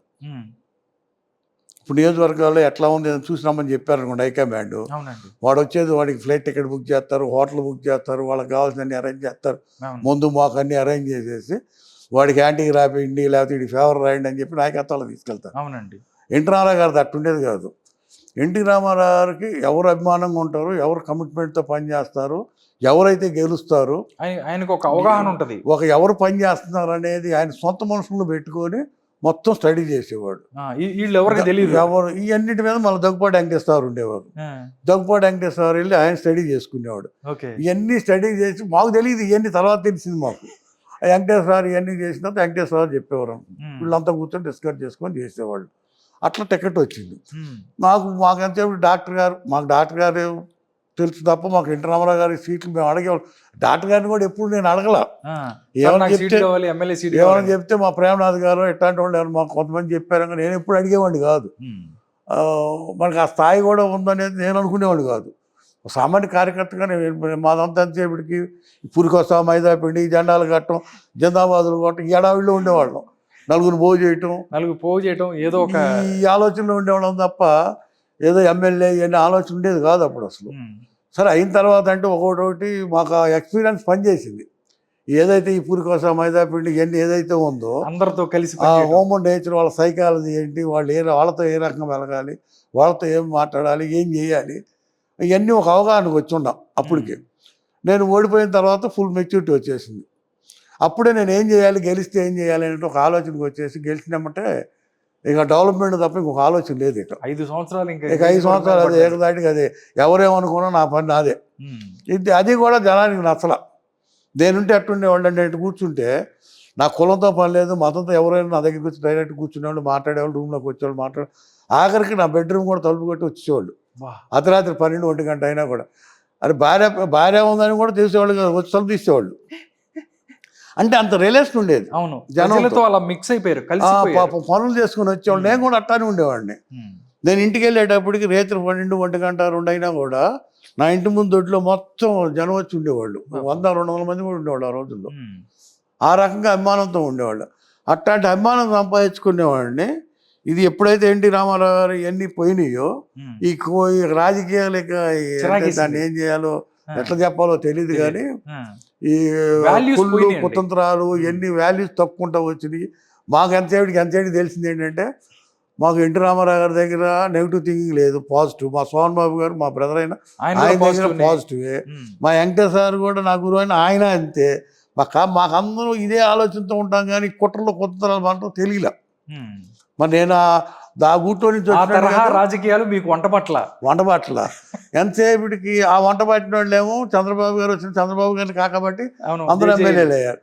నేను మళ్ళీ వెళ్ళి దగ్గుపాటి వెంకటేశ్వర సార్ వెనక్కి వస్తే నేను నిజంగా మరి ఆ రోజు కూడా మళ్ళీ వెంకటేశ్వర సార్తో పాటు బయటకు రావాలి. నేను ఆ రోజు రాలా. మాకు ఎంతసేపటికి అంటే ఎథిక్స్ చెప్పా కదా, వెళ్ళి ఎక్కిపోయాము, మనం ఎట్లా వెళ్తాము, మనం అక్కడ ఎట్లా బతుకుతాం రేపు పొద్దున్నే ఊళ్ళల్లో. ఎంతసేపటికి అట్లా వెంకటేశ్వర సార్తో పాటు మా డాక్టర్ గారితో పాటు కూడా వెళ్ళాలి. మరి నిజంగా చెప్పాలంటే డాక్టర్ గారితో పాటు వెళ్ళాలి. ఆ రోజు వెళ్ళాలంటే నాకు ఈ పదవి ఇవన్నీ ఏం లేదు. ఎంతసేపటికి ఆ డెవలప్మెంట్ ఆ ఆలోచనతోనే ఉండేవాడిని. తప్ప ఇంకో గోల ఉండేది కాదు. ఇవన్నీ చివరికి వచ్చేటప్పటికి ఏమిటంటే నాకు రాజకీయ లైఫ్ మీద దెబ్బడింది. ఆ రాజకీయ అయినా నేను ఫీల్ అవ్వాలా. నేను ఏ రకంగా ఫీల్ అవుతానంటే ఈ రోజుకి కూడా నేను అన్నం పెట్టి చేయి నరుక్కున్నా. వాస్తవంగా అంతే కదా. అవును సార్, చెప్తాను, అదే అడుగుతాను సార్, అదే అడగబోతున్నాను. ఎందుకంటే 94 నుంచి మీరు చూసుకున్నట్టయితే 94 తర్వాత జరిగిన ఏదైతే వైస్రాయ్ హోటల్ సంఘటన, అంటే ఎన్టీ రామారావు గారికి అంటే వైఎస్ఆర్ కాంగ్రెస్ పార్టీ వాళ్ళది వెనుపోటు అంటారు, లేదా పార్టీని రక్షించుకోవటానికి చేసింది అని చెప్పి తెలుగుదేశం పార్టీ చెప్తుంది. ఆ దాంట్లో కూడా మీరున్న పరిస్థితి నిజంగా బాధపడ్డారా? ఎందుకంటే అత్యంత మీకు ఇష్టమైన మీ దైవం లాంటి ఎన్టీ రామారావు గారిని వదిలి కూడా మీరు వెళ్ళాల్సిన పరిస్థితి ఆ టైంలో ఉంచింది. ఎలా చెప్తారు? వైస్రాయ్ సంఘటనని ఎలా వర్ణిస్తారు మీరు? అది వాస్తవంగా అండి. మేమంతా చెప్పాం కదా, ఆయన పిలుపుతో వచ్చాం రాజకీయాల్లోకి. ఆ ఆలోచనతో ఉన్నాం. మాకున్నంత వెంకటేశ్వరరావు వీళ్ళంతా మా పాజిటివ్ థింకింగ్ ఉండేది, ఏం ఉండేది కాదు. ఆలోచన అప్పుడు గారు ఎంటర్ అయింది 94 ఎన్నికల ముందు. లక్ష్మీపార్వతి గారు వచ్చారు. లక్ష్మీపార్వతి గారు వచ్చిన తర్వాత వాస్తవంగా చెప్పాలంటే నాకు అన్యాయం ఏం చేయలే సార్. జరిగింది చెప్పండి సార్. ఫ్యాక్ట్ జరిగింది ఏంటంటే, ఎన్టీ రామారావు గారిని చేసుకున్న తర్వాత మనం ఎన్నికల్లో ఆంగారితో పాటు వెళ్ళినా కూడా ప్రజలందరూ ఓటేశారు. ఆ రోజు ఏంటంటే అసలు ఆమెని వాళ్ళ కనుక జగన్ చంద్రబాబు ఇక్కడ గ్రూప్ ఏమి చూడకుండా వాళ్ళు జగన్ మీద వ్యతిరేకత ఎట్టయితే ఓటేశారో, ఆ రోజు కూడా కాంగ్రెస్ పార్టీ మీద వ్యతిరేకతతో ఓటేసారు. లక్ష్మీపార్వతితో వెళ్ళినా కూడా ఎన్టీ రామారావు గారు ప్రచారానికి వెళ్ళినా కూడా ఆదరించారు, ఓట్లు వేశారు, మంచి మెజార్టీతో గెలిపించారు పార్టీగా. గెలిచిన దగ్గర నుంచి అక్కడ స్టార్ట్ అయింది ఏంటంటే, మామూలుగా అక్కడ వెంకటేశ్వర అంటే అభిమానం ఉండేది, అట్లానే చంద్రబాబు గారు అన్న అభిమానం ఉండేది. కొంతమంది నాయకులు అటు ఇటు ఉండేవాళ్ళు, ఒక గ్రూప్ లాగా, గ్రూప్ అంటారు ఏదైనా ఎవరికా. ఇప్పుడు నేనేమంటానంటే, నాకు స్వాతంత్రం ఉంది కాబట్టి నేను ఆయన దగ్గరికి వెళ్తే ఇక్కడ స్వాతంత్రం లేదు వెళ్ళలేను కదా. అవునండి, అది గ్రూప్ నేనైతే గ్రూప్ అనుకోను. నేను అసలు పార్టీలో అనుకుంటాం, టీం అనుకుంటాం.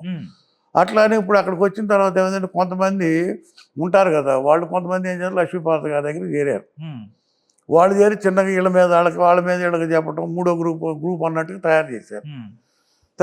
అందులో అదే టైంలో ఎన్టీఆర్ గారికి కొంచెం ఆరోగ్యం కొంచెం బాగోపోవటం, దాన్ని కొంచెం క్యాచ్ చేసుకుంటాం మొదలుపెట్టారు. దానివల్ల ఏంటంటే పార్టీకి ఎఫెక్ట్ అయ్యేటట్టు ఉంది. ఏదో నేషనల్ ఫ్రంట్ మీటింగ్ లీడర్స్ వచ్చినప్పుడు ఆయన భోజనాలు పెట్టడం, చేత్తో వెళ్ళి ఆయన భోజనం పెట్టడం, లేకపోతే ప్రెస్ వాళ్ళ ముందు రిలీజ్ చేయటం, ఇట్లాంటివి, లేకపోతే క్యాబినెట్ మీటింగ్లోకి వెళ్ళటం, ఇట్లాంటివన్నీ చూసేటప్పటికి ఒక రకమైనటువంటి ఇది వచ్చేది, జనంలోకి వెళ్ళిపోయింది. ఇది ఎన్టీ రామారావు గారు వీక్ అయిపోతున్నాడు. ఎన్టీ రామారావు గారు ఏంటంటే చాలా మంది కూడా ఆమె దగ్గరికి వెళ్ళి పట్టు చీరలు మొత్తం అన్ని కాకబట్టే వాళ్ళు ఎప్పుడు ఉంటుంది. అది పవర్ సెక్టర్ పవర్ సెక్టర్ అవి పక్కన పెడితే మాకు అవన్నీ కాదు, అసలు అవన్నీ మేము పట్టించుకోం. మాకు ఎంతసేపటికి ఎన్టీ రామారావు గారిని వీక్ చేస్తున్నారు అనేటువంటి ఆలోచన ఉండేది మాకు. ఆయన ఎప్పుడు మాకు ఆరాధ్యం, పెద్ద గొప్పోళ్ళలాగా ఉండాలి తప్ప ఆ బలహీనుడు కాదు కదా. ఆయన ఎప్పుడు బలాజుడు గారిని కనపడాలి. మేము ఆయన బలహీనం చేస్తున్నారు. అబ్బబ్బా. అది తట్టుకోలేకపోయాం బాధపడ్డోళ్ళం. తట్టుకోలేక వీళ్ళు మేమే డాక్టర్ గారు లాంటి వాడు మా టీంలో మేము వాళ్ళ టీంలో వాళ్ళు చంద్రబాబు గారిని ఇట్లా అందరూ రోజు గొడవ చేస్తూ ఉండేవాడు. మొత్తం మీద మేము కూడా అనుకునేవాళ్ళం. మేము మా డాక్టర్ గారితో నేను అన్నాం ఒక సందర్భంలో, సార్ ఇవన్నీ గొడవలు మీ ఇద్దరు కలిస్తే అసలు గొడవ ఉండదేమోనండి, అసలు ఏంటి ఈ గొడవ ఏంటి సార్ అనేవాడు. మామూలు కామన్ అందరి అభిప్రాయం ప్రజల్లో చెప్పేవాళ్ళం. వాళ్ళిద్దరు బాగుండేది కదా అని అనుకుంటున్నారు సార్ ఇట్లా చెప్పేవాళ్ళం. కరెక్ట్గా మనం ఏం చేయాలో చేద్దాం, పని టైం పడుతుంది అన్నట్టుగా వాళ్ళ ఆలోచన వేరుగా ఉండేది. సరే ఆ పరిస్థితుల్లో ఆయన అట్లా తయారైపోయింది. కొంతమంది అక్కడికి వెళ్ళటం, లోకల్ బాడీస్ ఎన్నికలు వచ్చినాయి. ఇప్పుడు సరే వాళ్ళిద్దరిని వదిలిపెట్టండి, లోకల్గా అప్పుడు ఎమ్మెల్యేలు మంత్రులు ఉన్నారు. సరే మేమంటే జూనియర్లు, మాకు పెద్ద పట్టింపు లేదు, వాళ్ళని కూడా పట్టించుకున్నాం కాదు. మాకు మాకు తెలియకపోయిన కొంతమందికి పదవులు ఇచ్చేసేవాళ్ళు. ఇవన్నీ ఆమె ఇచ్చేసి ఆవిడ దగ్గరుండి ఆవిడే ఎంపీడీసీలు, ఇవన్నీ ఎంపీపీలు, ఎంపీ కొంత సెలెక్ట్ చేయడం వీటిలో వచ్చేటని ఎమ్మెల్యే ఎన్నికలు, కోఆపరేటివ్ బ్యాంక్ ఎన్నికలు వచ్చినాయి. ఆ డిస్ట్రిక్ట్ ఎన్టీ రామారావు గారు చెప్తే వీళ్ళు అది ఆమె చెప్పి పేర్లు ఇచ్చారు. ఇస్తే వాళ్ళు ఓడించి పెద్దవాళ్ళు కదా వీళ్ళు చెప్పిన ఈ మాధవరెడ్డి ఇట్లాంటి వీళ్ళు ఉన్నారు కదా, విద్యాధరరావు గారు ఇట్లాంటి వాళ్ళందరూ వాళ్ళు ఓడించి వాళ్ళ మనుషులు పెట్టుకున్నారు. దాంతో అక్కడ ముదిరింది అక్కడ రాజకీయం. వాళ్ళు సస్పెండ్ చేయించారు. సస్పెండ్ చేయించేటప్పటికి దాంతో వెళ్ళి రాజీవాడాలని మ్యాక్సిమం అడిగారు. అని గట్టిగా ఉన్నాడు, స్ట్రాంగ్గా ఉన్నాడు. ఇక అక్కడ కొంచెం డిఫరెంట్, ఈ పార్టీ బతకదు అనేది జనంలో వచ్చేసింది ఆలోచన. దాంతో కుటుంబంలోనే వచ్చేసింది. హరికృష్ణ గారు, బాలకృష్ణ గారు అందరూ అనుకొని ఈ ఒక్క చంద్రబాబు చేస్తే చంద్రబాబు గారు వల్ల పడేసాడు, ఒట్టిది అది. అందరూ కలిస్తేనే అయింది అక్కడ. అసలు మా డాక్టర్ గారు లేకపోతే అసలు అవదు. అవును, ఆయన కూడా డాక్టర్ గారు లేకపోతే అవదు. డాక్టర్ గారు రావడానికి డాక్టర్ గారికి ఎప్పటికప్పుడు నేను ఇన్ఫర్మేషన్ చెప్తానే ఉన్నా. ఆయన కూడా వచ్చారు. వచ్చిన తర్వాత డాక్టర్ గారు వచ్చి పెద్ద ఆయన దగ్గరికి వెళ్ళి వచ్చారు. పెద్ద ఆయన దగ్గర ఏం జరిగిందో మాకు తెలియదు కదా. ఆయనకైతే చెప్పారా సార్? ఆయన ఎయిర్పోర్ట్ నుంచి దిగి ఢిల్లీ నుంచి వచ్చి నేనుండా ఆయనతో పాటు ఎయిర్పోర్ట్కి వెళ్ళాం. ఎయిర్పోర్ట్ నుంచి పెద్ద ఆయన ఎన్టీ రామారావు గారి దగ్గరికి వెళ్ళారు. ఎన్టీ రామారావు గారి దగ్గర లోనికి వెళ్ళారు. అంటే డాక్టర్ గారు కలిశారు. కలిసి బయటకు వచ్చిన తర్వాత ఏమైంది, లోన ఏం జరిగిందో మనకు తెలియదు. బయటకు వచ్చేటప్పటికి ఆయన బాత్తోనే వచ్చారు. ఇంటికి వచ్చేటప్పటికి హరికృష్ణ, బాలకృష్ణ, చంద్రబాబు, కోడెల శివప్రసాద్ వీళ్ళందరూ వచ్చారు. వీళ్ళందరూ వచ్చేసారు. వచ్చేసిన తర్వాత ఇంటి దగ్గర కూర్చొని మొత్తం మీద ఏమి చేశారో రమ్మన్నారు. పైకి వెళ్ళి మాట్లాడుకున్నారు. వైస్రాగ్ హోటల్కి వెళ్దాం పదండి అన్నారు. జరిగింది అది. మీరు కూడా ఉన్నారు వాళ్ళు? నేను కూడా ఉన్నా. అయిన తర్వాత వెళ్ళాం. ఆ రోజు సాయంత్రానికి వైస్రాగ్ హోటల్కి వెళ్ళాం. రాత్రి 12-1 గంటకి ఇట్లా రేపు మరి ఎట్లుంటే ఎట్లా మళ్ళీ అటు ఇటు కాకుండా పార్టీ దెబ్బతింటుంది, మనం పార్టీ నాయకుడిని ఎన్నుకొని గవర్నర్ దగ్గరికి వెళ్ళాలని చెప్పి తీర్మానించి అది డాక్టర్ గారితో చేయించారు. దగ్గుపాటి వెంకటేశ్వరరావు ఒక స్టెప్ ముందుకేసి నాయకుడిని ఎన్నుకోవాలి కదా, మనం నాయకుడిని చంద్రబాబుని ఎన్నుకుందామని చెప్పి ఈయన ప్రతిపాదించి ఈయన సంతకాలు పెట్టించి 134 సంతకాలు పెట్టాం. లాస్ట్ సంతకం నాది ఆ రోజు కూడా మా గుర్తు. సార్ ఒకటి అడుగుతాను, మొత్తం చేసిన దాంట్లో ఎమ్మెల్యేలు 134 మంది ఉన్నారు, ఎంతమంది ఉన్నారు? ఎక్కువ మంది, అంతమంది అసలు లేరు బయట. మా పత్రిక మా డాక్టర్ గారు లేనప్పుడు లేదు సార్. డాక్టర్ గారు వచ్చిన తర్వాత అందరూ వచ్చారు. ఉన్నమాట వాస్తవం, అన్యాయం అది. లేకుండా అది రామోజీరావు వీళ్ళందరూ కలిసి మొత్తం మేనేజ్ చేశారు. చెప్పుకునేది రామోజీరావు గారు మేనేజర్లు ఇవన్నీ ఒట్టి మాటలు. డాక్టర్ గారు వచ్చిన తర్వాతనే వచ్చారు. ఇప్పుడు ఎన్ని చెప్పినా డాక్టర్ గారు ఏం చెప్తే చెప్పేవాళ్ళు, వినేవాళ్ళు 60-70 మంది ఉన్నారు. ఆయనే ఫోన్ చేసి రమ్మన్న తర్వాత అందరూ కూర్చొని మాట్లాడిన తర్వాత ఒక నిర్ణయం చేశారు. మేము ఆయన నిర్ణయంతోనే ఆ రోజు ఉన్నాం. కాకపోతే ఆయనకి ఏం చేశారంటే తెల్లారిపోతుంటే ఆయన బయటికి పంపించడానికి ఒక ఆర్టికల్ రాశారు ఈనాడులో. పార్టీ బతకుండగానే 3 పార్టీలు అవుతుందో, ఒకటి హరికృష్ణ మంత్రి అంట, ఈయన డిప్యూటీ చీఫ్ మినిస్టర్ అంటే ఏదో ఏదో ఒక ఆర్టికల్ ఇది రాశారు. ఎడిటోరియల్ రాసేటప్పటికి ఈయనకి బాధ అనిపించేసి ఈయన వెళ్ళిపోయారు. వైస్రాయ్ డాక్టర్ గారు వెళ్ళిపోయారు.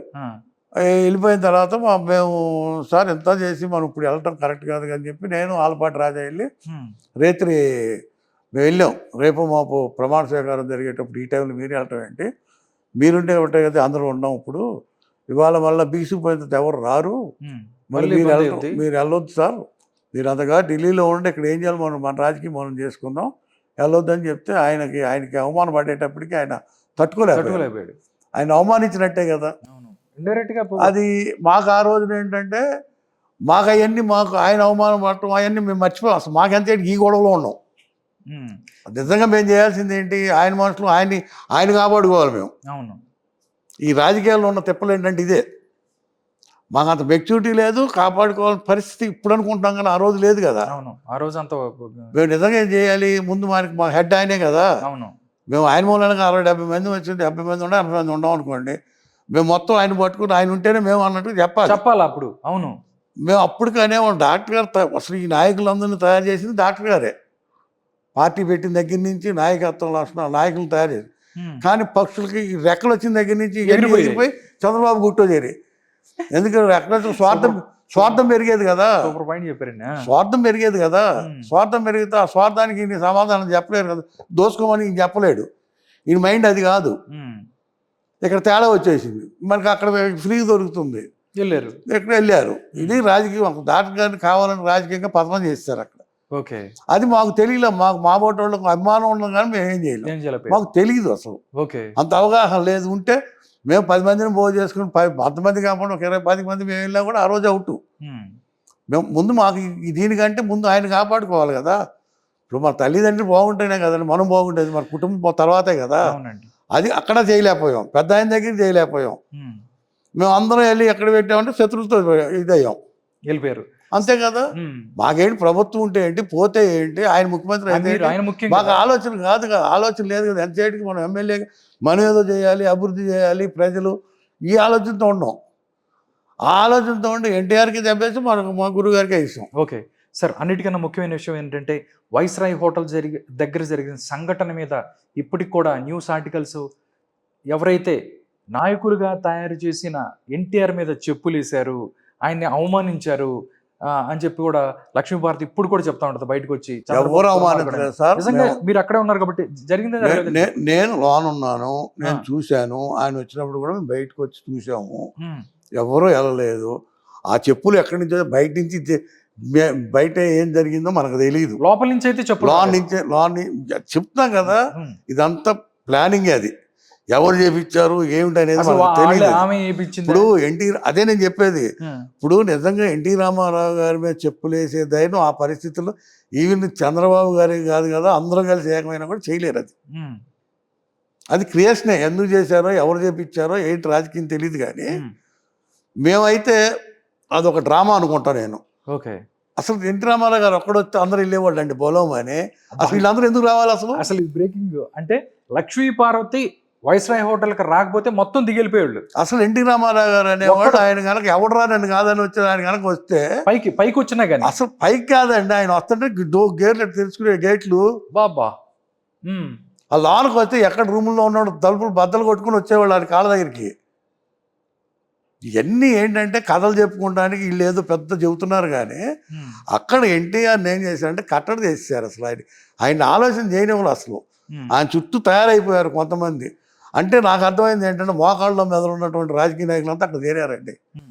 నిజంగా ఏమాత్రం అవగాహన ఉండా, ఏమాత్రం ఇది ఉండా ఆ ఎన్టీ రామారావు గారు వస్తే ఒకలాగేవాళ్ళు కాదు.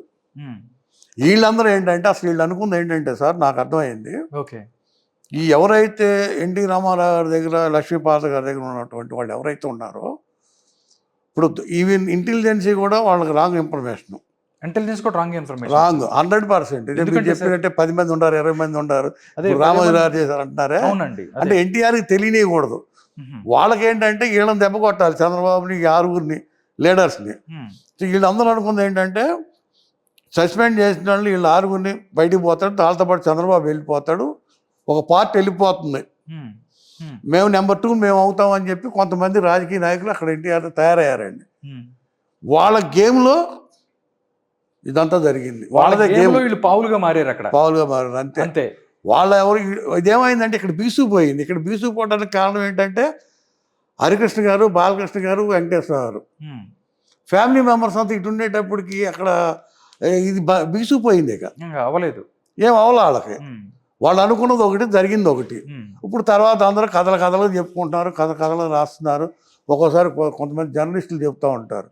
నాకు చాలా బాధ అనిపిస్తుంది. మా కళ్ళతో చూసాం, అచ్చం చూసినట్టు. మరి అప్పుడు ఉన్నారు కొంతమంది పెద్దవాళ్ళు ఉన్నారు, వెంకట్రావు గారు వాళ్ళు ఉన్నారండి. వాళ్ళు ఉన్నారు, మంచిగానే చెబుతారు కొన్ని, నాకు తెలిసిన కొన్ని అన్యాయంగా చెబుతారు, కొన్ని అసలు దారుణంగా చెబుతారు అనమాట. చాలా అన్యాయం అది, బాధేస్తూ ఉంటుంది. మేమేం చెప్పలేం కదా వాళ్ళకి. అవునండి. మేము మాదంతా వయసు తక్కువ, మేము చూసేవాళ్ళం, అక్కడ జరిగినవన్నీ కూడా వింటూ ఉండేవాళ్ళం. ఎన్టీఆర్ క్యాంప్ లో ఇలా చూసుకుంటే ఇక్కడ దేవిని నెహ్రూ ఉన్నారు, ఎందుకంటే మీ జిల్లాకి సంబంధించిన నాయకులు. నెహ్రూ గారికి కూడా నేను ఆ రోజు మాట్లాడారు ఏమన్నా? నెహ్రూ గారితో నేను ఆయన ఛాంబర్లో నుంచే గంటకు ఫోన్ చేసి, మీరు అర్జెంటుగా వచ్చేసేయండి, ఇట్లా ఉంది పరిస్థితి, ఇప్పుడు 60 మంది ఉన్నారు, ఇప్పుడు 65 మంది అయ్యారు, ఇప్పటికి ఈ టయానికి అందరూ వస్తున్నారంట, మన జిల్లా నుంచి ఇట్లా వస్తున్నారు, మీరందరూ పెద్ద ఆయన కలవండి, గవర్నమెంట్ దెబ్బతింటుంది, మీరు రండి. DDRC ముఖ్యమా మీకు ఎన్టీఆర్ ముఖ్యమండి? అది వెళ్ళికడుతూ ఒకటే అడుగుతున్నా నేను. ఇప్పుడు మీటింగ్ ముఖ్యంగా నేను వదిలేసి వచ్చి, నేను అందులో మెంబర్ని వెళ్ళాలి కదా. అవునండి. మాకు ఇంద్రారెడ్డి గారు ఉన్నాడు, ఇంద్రారెడ్డి గారు ఎన్టీఆర్ మనిషి, అవును, దేవినేని నెహ్రూ గారు ఎన్టీఆర్ మనిషి, వీళ్ళు రావాలి కదా. DDRC క్యాన్సిల్ చేసుకొని ప్రభుత్వం పడిపోతున్న, ప్రభుత్వం కంటే గొప్ప DDRC మీటింగు. అక్కడే ఉన్న మీటింగ్లో ఉన్నా అని చెప్తారా? రారు, నాకు తెలుస్తుందిలే, ఏమవుతులే అంటే. వీళ్ళ ప్లానింగ్ అంతా ఏంటంటే, నేను చెప్పాను కదా, నాకు అర్థమైంది ఏంటంటే, ఈ 7గురిని సస్పెండ్ చేసేస్తాడు, దరిద్రం వెళ్ళిపోతే మనమే నెంబర్ 2 అనుకొని వీళ్ళ ప్లానింగ్లో వీళ్ళు ఉండాలి. ఎవరి గేమ్లో వాళ్ళు ఉన్నారు. ఆ గేమే ఎన్టీఆర్ దెబ్బ కొట్టింది. వీళ్ళు ఎవరో కాదు కొట్టింది. అక్కడ చంద్రబాబు గారిని ఒక పక్కన విలన్గా చూపిస్తారు, ఒక పక్కన హీరోగా చూపిస్తారు వీటన్నిటికీ. ఇప్పుడు వాళ్ళు అనుకున్న దెబ్బ ఏమైంది? ఆయన హీరో అయ్యాడు, విలన్ చూపించారు, హీరోని చేశారు. ఇప్పుడు అందరూ మళ్ళీ అక్కడికి వెళ్ళి భయం చేస్తున్నారు, అటు వెళ్ళి ఇటు వచ్చి మళ్ళీ మొత్తం అక్కడికే చేరారు. రాజకీయం లేదే లైఫ్ లేదనుకుంటారు కదా వీళ్ళందరూ. మరి ఆ రోజే కరెక్ట్గా ఉంటే అసలు ఈ గొడవలు లేవుగా. అది కాదండి, ఆ రోజు పెద్ద ఆయన దించాల్సినంత అవసరం కూడా రాదుగా. వీళ్ళ డ్రామా కూడా ఉందిగా, వీళ్ళు కూడా డ్రామా ఆడారు, వీళ్ళు కూడా ఆ డ్రామా లేకపోతే ఎందుకంటే జరిగేది రాజకీయ ప్రయోజనాల కోసం వీళ్ళు కూడా అది జరిగింది. అది ఎవరూ చెప్పట్లా. నేను అనేది నా బాధ అది. ఇప్పుడు ఎన్టీ రామారావు గారు, ఇప్పుడు చంద్రబాబు గారు అక్కడ వాళ్ళు దింపడం ఏమైందండి? నాగేంద్ర బాబు గారు కంటే ఇక్కడ దెబ్బతినేవాళ్ళు ఏంటంటే మొత్తం ఎంటైర్ ఫ్యామిలీ దిగింది. అవును, వాళ్ళు ఇక్కడ చంద్రబాబు గారు ఒక్కడ కాదు కదా, పార్టీ మొత్తం దిగింది. ఇక్కడ పార్టీ భవిష్యత్తు ఏమైందని ఆలోచన అంధకారంలో ఉంది అన్నట్టు ఫీల్ అయ్యారు అందరూ. కాబట్టి అలా జరిగింది. వీళ్ళేమనుకున్నారంటే ఎంతసేపటికి వాళ్ళ గేమ్లో ఉన్నారు, వీళ్ళు సస్పెండ్ చేసేస్తారు, నెంబర్ 2 మనమే అవుతాము, ఈ పిచ్చి ఆలోచనలతో వీళ్ళుండి ఈ డ్రామాలంతా ఆడి రామారావు గారికి ఏం తెలియకుండా డ్రామాలన్నీ ఆడారు. సార్, లాస్ట్ చివరికి ఎన్టీఆర్ మరణాన్ని కూడా రాజకీయం చేసుకునే పరిస్థితికి వచ్చింది. ఎందుకంటే లక్ష్మీపార్వతి అజాగ్రత్త వల్లే అప్పుడు కరెక్ట్ టైంకి పిలవలేదని వాళ్ళు రకరకాలుగా అవన్నీ వాస్తవంగా అయితే నాకు తెలియదు, నాన్ ఏం జరిగితే మనకు తెలియదు కదా. ఇప్పుడు రకరకాల చెబుతున్నారు జర్నలిస్టులు ఇవన్నీ. ఇప్పుడు వాస్తవంగా ఏంటంటే ఆయన బలహీనపడిన మాట వాస్తవం, ఆయన అటు వీక్ అయిపోయాడు. సరే, దాన్ని ఏంటి అంటే ఇప్పుడు ఏదో పార్టీకి సంబంధించిన జరిగినాయి అంటారు. ఇప్పుడు జరిగింది అనుకోండి, దాని మీద ఫైట్ చేయాలి, ఫైట్ చేసే కెపాసిటీ ఆయనకు ఉంది. దాన్ని మీరు అందరూ ఉన్నారు కదా, మీరు ఎందుకు ఫైట్ చేయాలా? ఆయన ఎందుకు వీక్ చేయాలి అసలు? ఆయన ఎందుకు టెంప్ట్ చేయాలి అసలు? అంటే వీళ్ళ రాజకీయ కుట్రలు ఉండబట్టే కదా. అవునండి, నేను చెబుతా, ప్రతి అంశంలో రాజకీయ కుట్రేనండి, వీళ్ళ స్వలాభాలు ఉన్నాయి అంతే. ఇప్పుడు దానికి ఏం చేశారు, అందరూ కలిపి ఎన్టీఆర్ని బలి చేశారు. మాకేమో అజ్ఞానంలో మేము చేసామనుకోండి, మేము చెప్పే కదా పెట్టి చేతి నరుక్కున్నాం మేమని. అందుకని మేము వాళ్ళు ఏమంటామంటే రాజకీయాల్లో మేము పనికిరామని మేము డిసైడ్ అయిపోయాం. ఎందుకంటే మాకు ఎవరైతే పెట్టిన చేతి నరుక్కున్నామో మేము తప్పు చేసాం, అన్యాయం చేసినట్టే కదా. ప్రజలకి చెప్పారా ఈ విషయం? నేను డైరెక్ట్గా చెప్పా. నేను ఇదే చెప్పా ఆ రోజు. నేను అట్లా అనుకుంటే ఇప్పుడు నేను తెల్లయని పోవాలనుకుంటాము, మోసపోవచ్చు ఒక్కోసారి, ఆ రోజు తెలీదు, తర్వాత దాంట్లో విషం ఉందని కదా, తాగిన తర్వాత చచ్చిన తర్వాత కదా తెలిసేది, చేసేది ఏముండదు కదా, అంతే కదా. అట్లానే ఎన్టీ రామారావు గారికి మేము అన్యాయం చేస్తాం, ప్రతి ఒక్కరు నేను ఒప్పుకుంటాను, ప్రైవేట్గా ఒప్పుకుంటాను, నేను బహిరంగంగా చెప్తున్నారు మీరు. నేను ఆ రోజు మనం ఇప్పుడు కూడా ఎప్పుడు చెప్తాం. నేను అందుకని నేను ఫీల్ అవ్వట్లా. నేను ఎందుకంటే నాకు చాలామంది అంటారు, నాకు దారి చూపిస్తారు, నీకు అన్యాయం జరిగింది. అన్యాయం ఏంటరా బాబు, న్యాయం జరిగింది అనుకుంటా, మరి నేను చేసింది అన్యాయం కదా అంట ప్రైవేట్లో. ఎందుకంటే అంతే కదా. ఇప్పుడు అది కాదు, అంతేకాదు, ఒకటి కాదు నేను చేసింది, ఎన్టీ రామారావు గారిని వదిలిపెట్టి రావడం ఒకటి, రెండోది మనం దగ్గపాటి వెంకటేశ్వర వెళ్ళినప్పుడు వెంకటేశ్వరతో పాటు వెళ్ళాలి నేను, అది తప్పే కదా. వెళ్ళకపోవడం కూడా అది తప్పే కదా. నాకు అంత మెచ్యూరిటీ లేదు అసలు. ఏం చేయాలి మనకి ఎంతసేపు ఎమ్మెల్యే జనం ఏదో చేయాలి ఈ తాపత్రయం తప్ప మనకి ఇంకొక ఆలోచన లేదు. దాంతో ఆ రకంగా మన రాజకీయం మనకు అట్లా అయిపోయింది. మనం కూడా ఇంకోటి ఏంటంటే రాజకీయాల్లో ఏ ఎండక అడుగు పెట్టాలి, అది మనకు చేత కాదు, అది చేత కాదు. మెయిన్ అదే గేట్లు కాపలా గాయాలి, అవన్నీ చెయ్యం, అది చేత కాదు. వాళ్ళ బలహీనతలు ఏంటంటే తెలుసుకుని ఆ బలహీనతలు తీర్చాలి, బ్లాక్మెయిల్ చేయాలి, బ్లాక్మెయిల్ చేయాలి, చెయ్యం. గేట్లు ఇవన్నీ మనం ఎన్ని చేసి మన వల్ల కాదు. ఇవన్నీ కావాలంటే ఇవన్నీ చేసినాక డబ్బులు కావాలి చివరికి వచ్చేటికి. ఇవాళ ఆ పరిస్థితి డబ్బులు సర్చి పెట్టాలి, అక్కడ ఎక్కడో సర్చి పెట్టాలి. అవును, మళ్ళీ వీటి కోసం మనం తప్పుడు పనులు చేయాలి.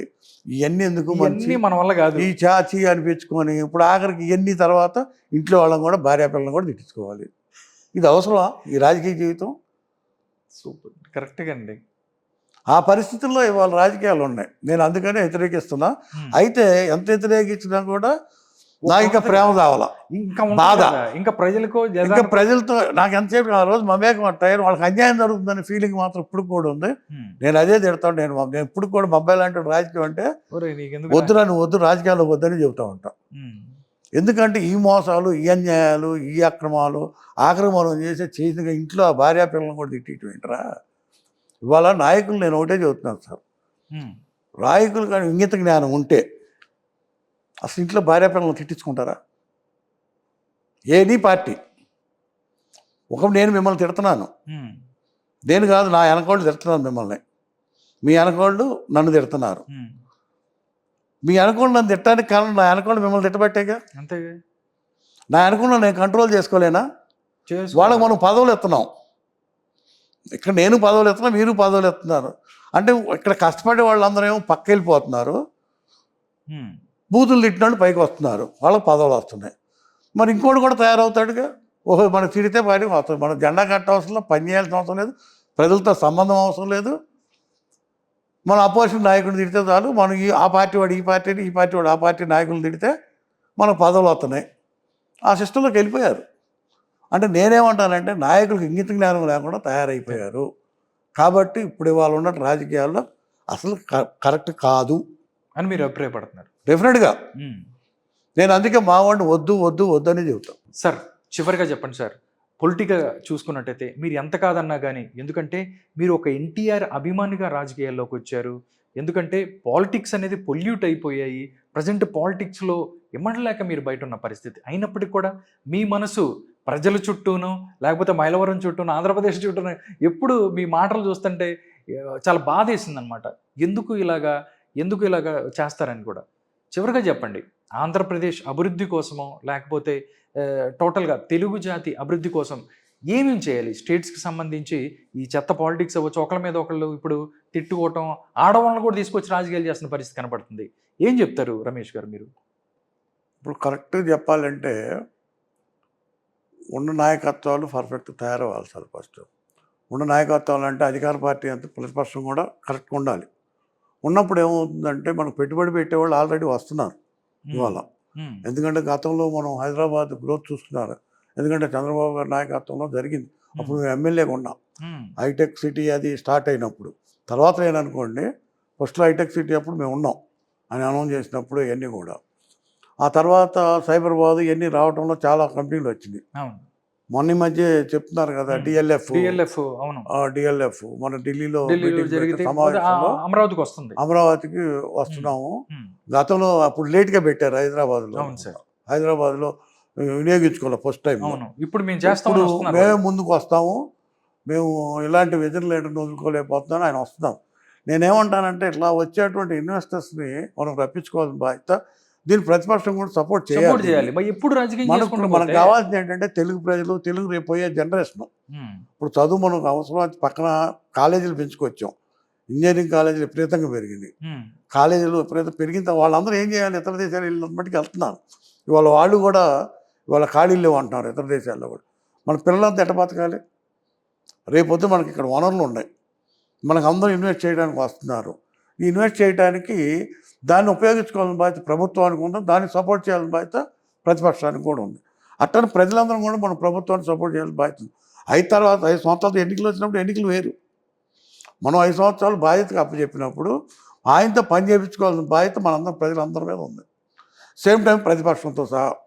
ఇవాళ మనం ఏం చేస్తున్నామంటే డెవలప్మెంట్ పక్కన పెట్టి మనం ఇతర విషయాలు ఎక్కువ మాట్లాడుకుంటున్నాం. అవును. నేనేమంటా అంటే ప్రభుత్వం సాఫీగా నడుపుతూ అభివృద్ధి చేసుకుంటూ మన ఇన్వెస్ట్ తీసుకొచ్చి మనం తెలుగు జాతి కోసం గర్వపడే రకంగా ఎన్టీ రామారావు గారు ఏదైతే కోరుకున్నారో, మన నాయకులంతా పెద్ద పెద్దలైతే ఏదైతే కోరుకున్నారో, ఇవాళ ప్రపంచం మొత్తం మనం ఏ రకంగా విస్తరించున్నారో మన తెలుగు జాతి మరొకసారి చాటి చెప్పాల్సిన అవసరం, విడిపోయినా కూడా తెలుగు జాతికి అంటే ఒక మార్క్ ఆ బ్రాండ్ అనేది కనపడాలి. ఆ బ్రాండ్ కనపడాలి. అభివృద్ధి అంటే ఆంధ్రప్రదేశ్, అది ఆంధ్రప్రదేశ్ అభివృద్ధి అనేది తీసుకురావాలి మనం. దానికి వీళ్ళందరూ కూడా సహకరించాల్సిన బాధ్యత నా దగ్గర నుంచి, మీ దగ్గర నుంచి అందరికీ, ప్రతి ఒక్కరికి ఉన్న బాధ్యత. రాజకీయాలు డిఫరెంట్, రాజకీయాలు కాదు, ప్రజల జీవితాలు ముఖ్యం, మన బిడ్డల భవిష్యత్తు ముఖ్యం. మన బిడ్డలు చెబుతారు బంగారు బాట వేయాలని, ఎట్లా వేస్తారు? మనం అందరం కలిసి పనిచేస్తేనే, మంచి చేస్తేనే కదా. ఇవాళ పెద్ద పెద్ద వాళ్ళంతా, డబ్బులు ఉన్న వాళ్ళంతా లోగడ మిస్ అయ్యాం మేము వస్తున్నామంటే, ఇప్పుడు డిఎల్ఎఫ్ ఇట్లాంటి కంపెనీలు లాంటి వాళ్ళు వస్తున్నారంటే కారణం అదే కదా. అట్లాగే ఇప్పుడు మన పోర్ట్లు ఉన్నాయి, ఓ పక్కన ఇండస్ట్రీస్ అవి వస్తాయి, దాంతోపాటు ఇవి కూడా పూర్తి చేశారనుకోండి అసలు విపరీతంగా వచ్చేస్తాయి. నేనైతే అది కోరుకుంటున్నాను సార్. మరి రాజకీయాలు ఎట్లా ఉన్నా కూడా మనం డెవలప్మెంట్ అనేది ఇంపార్టెంటు, ప్రజల భవిష్యత్తు ఇంపార్టెంటు, ఉద్యోగ పిల్లలందరూ కూడా ప్రతి ఒక్కరు కూడా హ్యాపీగా ఆనందంగా వాళ్ళు బ్రతికేటట్టు, వాళ్ళకి కావాల్సిన వనరులన్నీ తయారు చేసేటట్టు ప్రభుత్వం ఉండాలా, వాళ్ళకు ఉద్యోగాలు రావాలి. నేను కోరుకునేది మాత్రం అది. Okay, thank you so much జ్యేష్ఠ రమేష్ గారు. ప్రస్తుత రాజకీయ అంశాలు, అదేవిధంగా మీకు ప్రాణం కన్నా ఎక్కువైన ఎన్టీఆర్ గారి గురించి, దాంతోపాటు మీకు ఎంత అభిమాన పాత్రుడైనటువంటి శోభన్ బాబు గారి గురించి ఎన్నో విషయాలు మా ప్రేక్షకులకు తెలియజేశారు. మీరు ఫ్యూచర్లో కూడా మా ఆకాంక్ష, నా ఆకాంక్ష ఏంటంటే మీలాంటి నాయకులు రాజకీయాల్లో ఉండాలి, మళ్ళీ రావాలి. ఎందుకంటే ప్రతి ఒక్కళ్ళు మేము ఇలాగ డబ్బులు మాకెందుకు అని కాకుండా మీలాంటి విజన్ ఉన్నోళ్ళు, లేకపోతే మంచి చేయాలనుకున్న కోరుకున్నోళ్ళు మళ్ళీ రాజకీయాల్లోకి వచ్చి ప్రజలకు మంచి చేయాలని కోరుకుంటున్నాము. నమస్కారం. ఒక చిన్న మాట అండి సార్. చెప్పండి సార్. నాకు మీరు అన్నమాట నేను ఏకీభవించలేను సార్. ఎలా? ఎందుకంటే రాజకీయాల్లో ఇవాళ నేను పనికిరాను. ఎందుకు పనికిరాను అంటే, సారీ మీరు ఇంకో రకంగా చెప్పండి సార్. మీ అభిమానానికి కృతజ్ఞుడిని, దానికి కాదన్నా. అయితే ఇవాళ విషయం ఏంటంటే సమాజంలో ముందు డబ్బు ముఖ్యమైంది. మా ఆలోచనలు పనికిరావు. ఇవాళ జనరేషన్ వాళ్ళంతా ఫాస్ట్, ఓవర్ నైట్ కోటేశ్వర్లు అవ్వాలి, ఓవర్ నైట్ డబ్బు సంపాదించాలి, ఈజీ మనీ కావాలి. ఇవన్నీ సాధ్యపడే కాదు. ఇప్పుడు నేను పోటీ చేయాలి, రాజకీయాల్లో డబ్బు కావాలి, సంచులు కావాలి, అది నా దగ్గర లేదు. అయినా వచ్చినా నేను నా మాటలు ప్రజలకు ఎక్కువ, ఈ మాటలు నాకు మోసం చేయాలి, మోసం మాటలు మాట్లాడాలి. ఇది చెప్పామనుకోండి, ఏదని చెప్పామనుకోండి వాళ్ళు ఒప్పుకోరు, యాక్సెప్ట్ చేయరు. ఆ టైం వస్తుంది, నేను ఉండలేకపోయినా నాలాంటి వాళ్ళు వస్తారు. నేను ఇప్పుడు 100 అయింది, 100 అయిన తర్వాత 101 రావాల్సిందేగా. మళ్ళీ 0 నుంచి స్టార్ట్ అవుతుంది. ఆ రోజులు వస్తాయి. నేను మంచిగా ఉండేవాళ్ళు, ఎథిక్స్ విలువతో కూడుకున్నటువంటి రాజకీయం కావాలని కోరుకునేవాడినే. అట్లాంటి నాయకులు రావాలని కోరుకుంటున్నా. So much sir. నిజంగా ఒక అద్భుతమైనటువంటి మాట చెప్పారు చివరిగా. నమస్కారం. నమస్తే. Thank you.